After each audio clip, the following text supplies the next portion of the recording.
Running back Kimani Vidal is technically a free agent, but I think he more than showed in 2025 why he should be back with the team this upcoming year.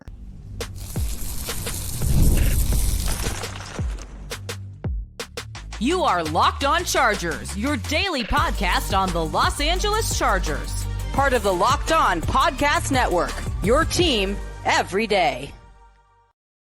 What is up, man? Welcome into the Locked On Chargers podcast. I'm your host, Daniel Wade, joined as always by my co-host, David Droegemeier, and we've been covering the Chargers for 10 seasons now, but this is our 8th year as a host of the Locked On Chargers podcast, bringing you your team every day as part of the #1 sports podcast network. And David, we did our stay or go on offense. Now we're talking about some restricted free agents today.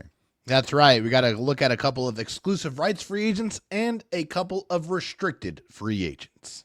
Yeah, and it starts with Kamani Vidal, and I think after being drafted in the 6th round by the team, it's easy to forget that he's actually a exclusive rights free agent because he did not make the opening roster last year. So he had to go clear waivers, and now he comes back to the team, but isn't on that original rookie contract that he signed in 2024 out of the draft. And I do think that as an exclusive rights free agent, David, some people might be wondering kind of what that is. But basically, like if the Chargers want Kamani Vidal back, the ball is in their court.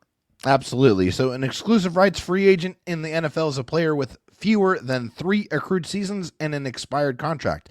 If their original team offers them a 1-year tender at the league minimum, the player cannot negotiate with other teams and must sign or sit out the season. So that's it. There's really no option for Kimani Vidal in this. If the Chargers want him and they tender him a league minimum contract, he basically has to accept or he's going to miss the season. That's it.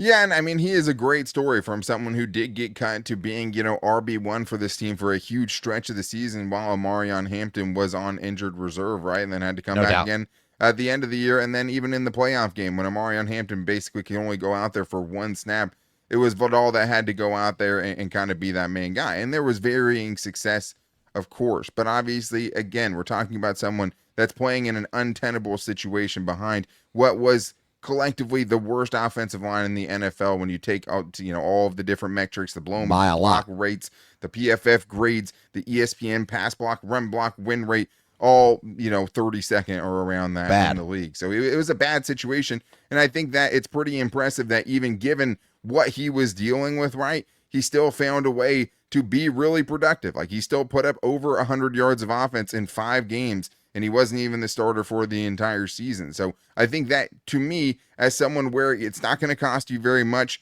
and really it just comes down to whether you want him or not, it seems like a pretty clear decision to me.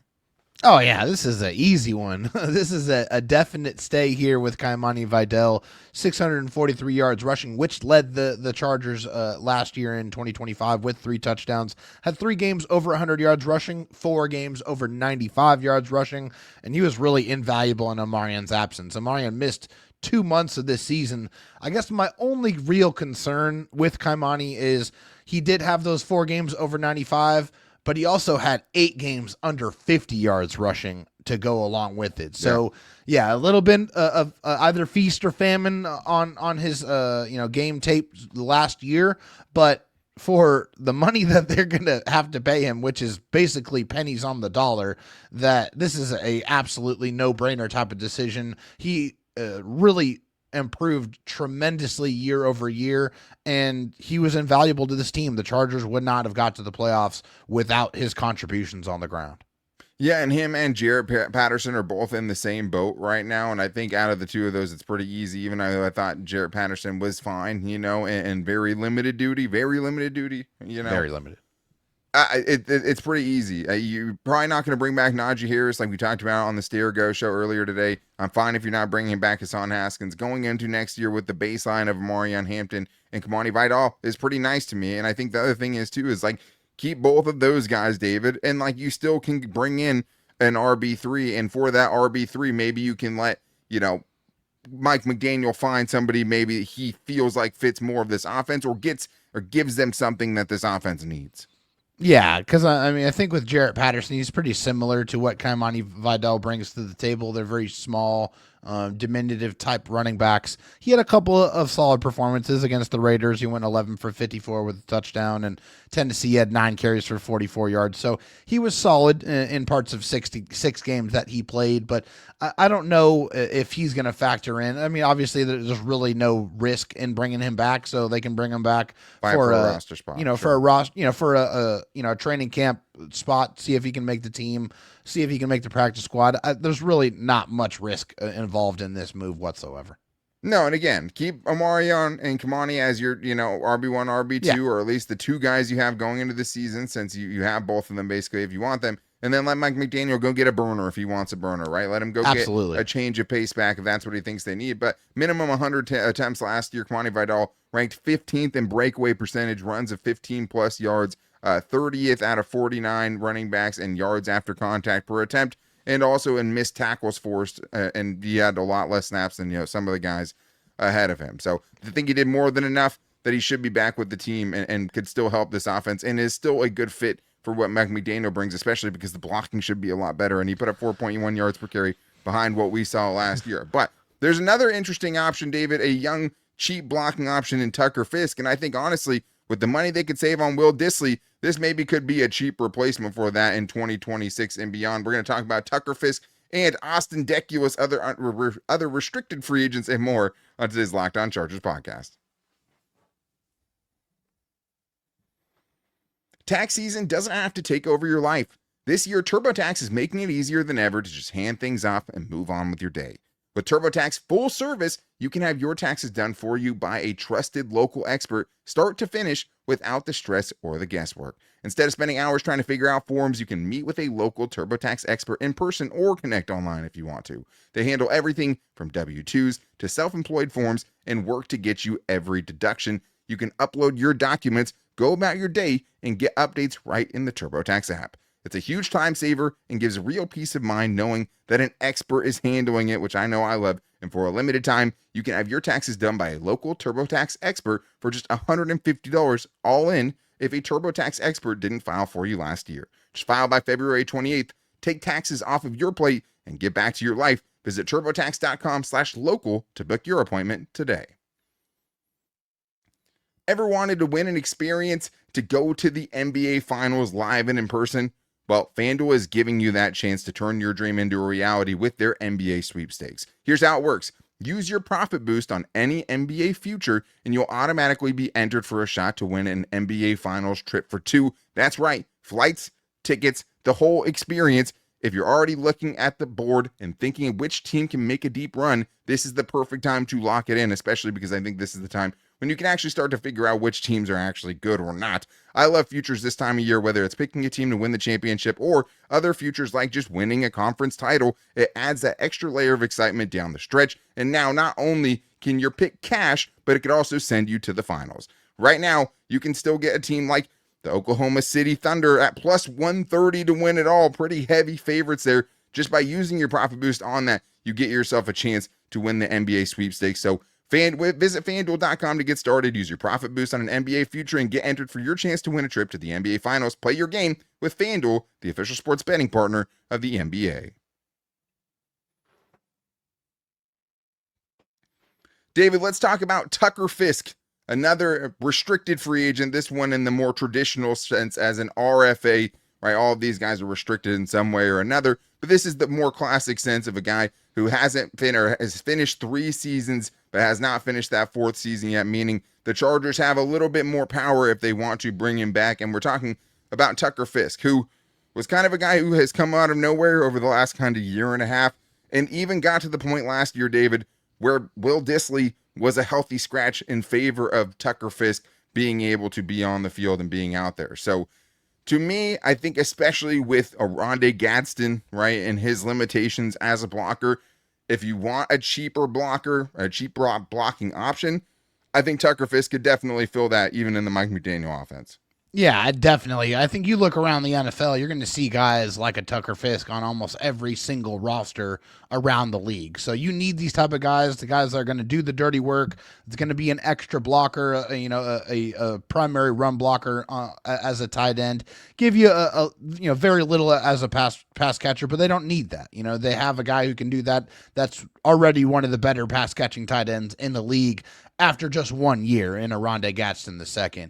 So with Tucker Fisk, who was already kind of taking the job of Will Dissly, a guy that the Chargers brought in and paid pretty good money to, I think the writing's kind of on the wall there that they're probably going to move on from Will Dissly and they're going to keep Tucker Fisk around, which makes a whole lot of sense because he was already doing it and he's going to make a whole lot less money. Well, the Chargers don't really have to do much, right? Because he's a restricted free agent, they can kind of sit back. This is from the NFL website. Restricted free agents are free to negotiate and sign with any team, but their original team can offer them one of various qualifying offers or tenders that come with the right of first refusal or draft pick compensation. So I don't expect to see a big tender on him or anything like that, but I do think if the Chargers want him back, they can get him back. So it'll be kind of up to Mike McDaniel if he thinks that's what they need, because the Chargers can save $4 million by cutting Will Dissly. And it's hard to see that relationship coming back right after the way it kind of ended, where he pretty clearly to us should have been on the field and wasn't. Now you have a new offensive coordinator, right? So like there's plenty of ways you could be like, hey, that was a Greg Roman thing, Andy Bischoff thing, maybe even potentially.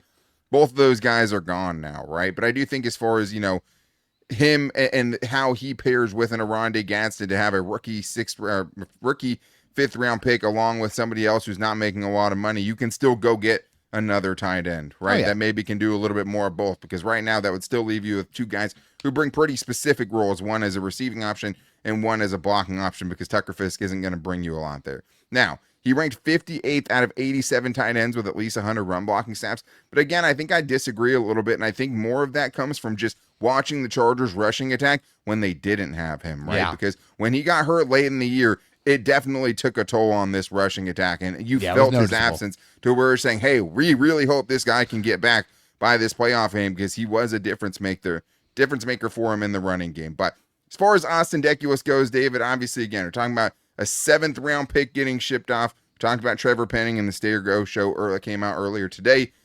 I have no reason to want to bring him back at all. I hated the entire experience with it. I wish the trade never happened.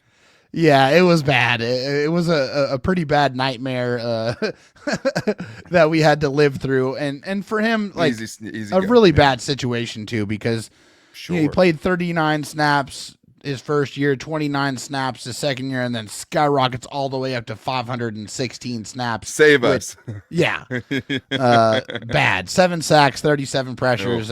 It was a horrible experience. He didn't really look comfortable or look good or really help the team really much at all. They kind of had to make a move. They made the move, and he got thrown to the wolves, and they ate him alive. Yeah, man, and I really hope that a lot of that was just because of Greg Roman's guidance, or at least, the guys trying to run that offense with the guys that they tried to target to fill in for that, with Trevor Penning and obviously Austin Deculus, because you're basically sending picks out for nothing. And they're not valuable picks. They're basically, come down to late day 3 picks, of course, but at the same time, we've seen Joe Ortiz hit on some day 3 picks. So I kind of want as many of RJ Mickens, as I can get, right? So I think there's no chance of Deculus. It doesn't make sense. He was decent as a run blocker at times, but the pass protection, he's just not at an NFL level yet. Really so bad. I don't expect that to see that change any.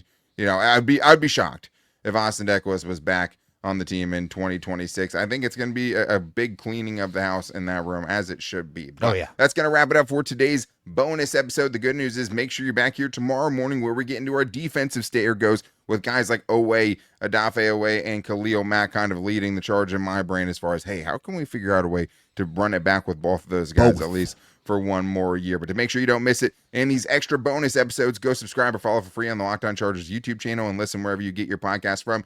And we'll also post about both of these shows. I'm getting better at that, at least for this bonus show, every day at Locked On LAC on Twitter, at Locked On Chargers on Instagram, and our Locked On Chargers Facebook page. So not only your team every day, but most of these days, your team every day twice. But thank you to the everydayers for making this possible and being here for all the content. And this is just kind of our way of trying to pay you back a little bit for putting us in the position that we're in and trying to give you multiple episodes every day, and that's what we're working towards. So thank you again. Make sure you're back tomorrow for Stay or Go on the defensive side with the Chargers unrestricted free agents. But until then, guys, take it easy and go Bolts.